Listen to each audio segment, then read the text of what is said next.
കിളിമാനത്ത് ആ ആടുകൾ പാടത്ത് ഈ ഇലകൾ കൊമ്പത്ത് ഈ ഈച്ചകൾ മുറ്റത്ത് ഊരിൽ നെയ്യുണ്ട് ഊണിന് കൂട്ടാൻ കറിയുണ്ട് ഋഷി എന്നെങ്കിൽ നൽകിയിട എപ്പോൾ വരുമെന്നറിയാമോ വേണം ഐക്യത്തോടെ നിന്നിട്ട് ഒന്നിച്ചൂടിയിരുന്നിട്ട് ഓലക്കൂട്ടിയിരുന്നിട്ട് ഔഷധി ചായ കുടിച്ചിട്ട്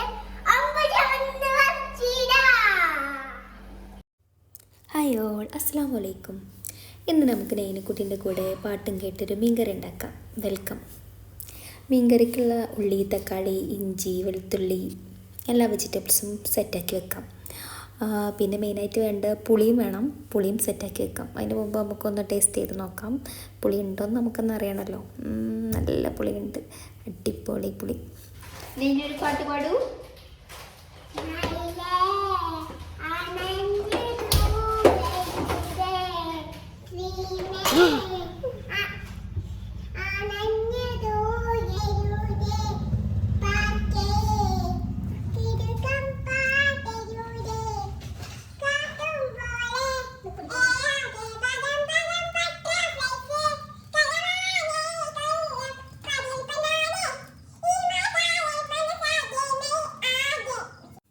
നെനുവിൻ്റെ പാട്ട് കഴിഞ്ഞപ്പോൾ നമ്മൾ ചട്ടി ചൂടായിട്ടുണ്ട്. അപ്പം നമുക്ക് എണ്ണ ഒഴിച്ചെടുക്കാം. എണ്ണ ചൂടായാൽ കടുക് ഇട്ടെടുക്കാം. കടുക് പൊട്ടി കഴിഞ്ഞിട്ട് നമുക്ക് ഉലുവ ഇട്ടെടുക്കണം. ഉലുവ ഇട്ടെടുക്കാം. ഉലുവയും കൂടി പൊട്ടി കഴിഞ്ഞിട്ട് വേണം നമുക്ക് ഇഞ്ചി വെളുത്തുള്ളിയും ചതച്ചതിട്ട് കൊടുക്കാം. അപ്പോൾ നല്ലോണം വഴറ്റിയതിന് ശേഷം നമുക്ക് വലിയുള്ളി അരിഞ്ഞതും തക്കാളിയും ഇട്ടെടുക്കാം. എന്നിട്ട് കുറച്ച് ഉപ്പിട്ട് കൊടുത്തിട്ട് അത് മൂടി വെക്കാം.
ഉള്ളിയും തക്കാളിയും നന്നായിട്ട് വന്നിട്ടുണ്ട്. അതൊന്ന് ഇളക്കി കൊടുക്കാം, ഇല്ലെങ്കിൽ അടി പിടിക്കും.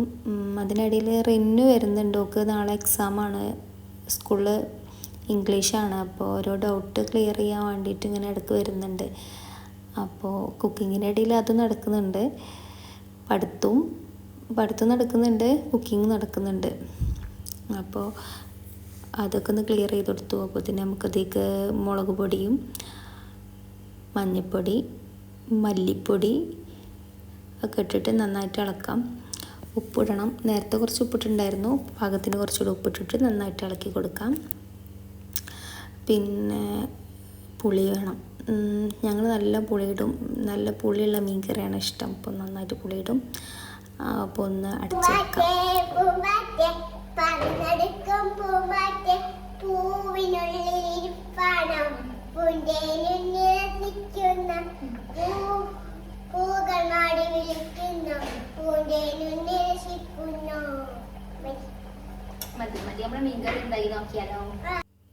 നന്നായിട്ട് തിളച്ച് വന്നിട്ടുണ്ടായിരുന്നു. അപ്പോൾ മീൻ കഷ്ണങ്ങൾ ഓരോന്നോരോന്ന് അതിലേക്ക് ഇട്ട് കൊടുക്കാം. എന്നിട്ട് എല്ലായിടത്തുമൊക്കെ ഒന്ന് മിക്സ് ആക്കിയിട്ട് ഒന്നുകൂടെ ഒന്ന് മൂടി വെച്ചിട്ട് വേവിക്കാം. കുറച്ച് കഴിഞ്ഞിട്ട് എടുത്ത് നോക്കുമ്പോൾ അതിൻ്റെ എണ്ണയൊക്കെ തെളിഞ്ഞ് മേലോട്ട് വന്നിട്ടുണ്ടാവും, ഒരു സൈഡൊക്കെ ആയിട്ടുണ്ടാവും.